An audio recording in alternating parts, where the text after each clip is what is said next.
Yes, I got invited because I'm part of a global acting international standards development organization. And as such, I'm happy to bring in some kind of overview what's going on a global scale, because the endeavor you in Poland are planning is pretty much everywhere on the agenda. And from my perspective, it's very useful to share experiences in this, to this topic. The key benefits of this forum you are organizing here are for sure that you bring all stakeholders to a place where they can communicate. And this is very, very important because, as I said before, without commitment of your stakeholders, that they are all standing behind this joint and with consensus, you will most likely not succeed.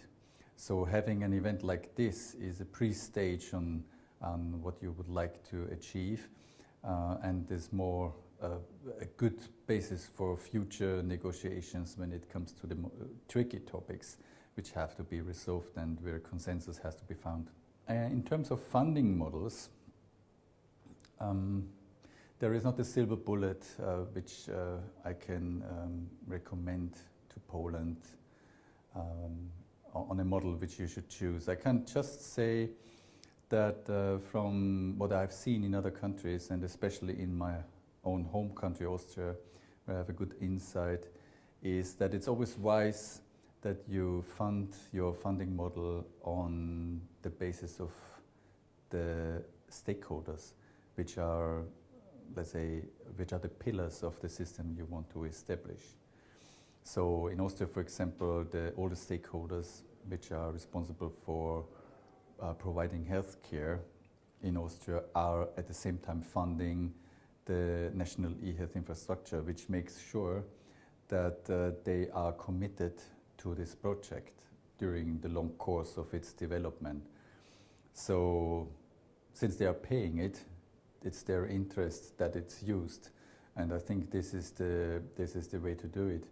And a second recommendation which I would give is that if you are a government of a country, then uniting all the stakeholders and bringing them on the same page is a very complex task.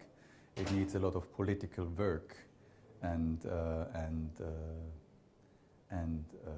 energy.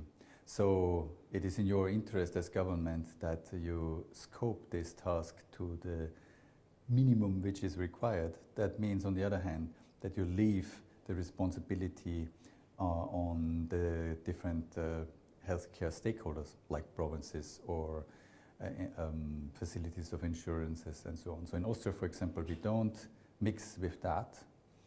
They can do whatever they want. It's just that the national e-health infrastructure makes sure that they are all connected to each other, and that this connection is funded by all of them as a common joint endeavor.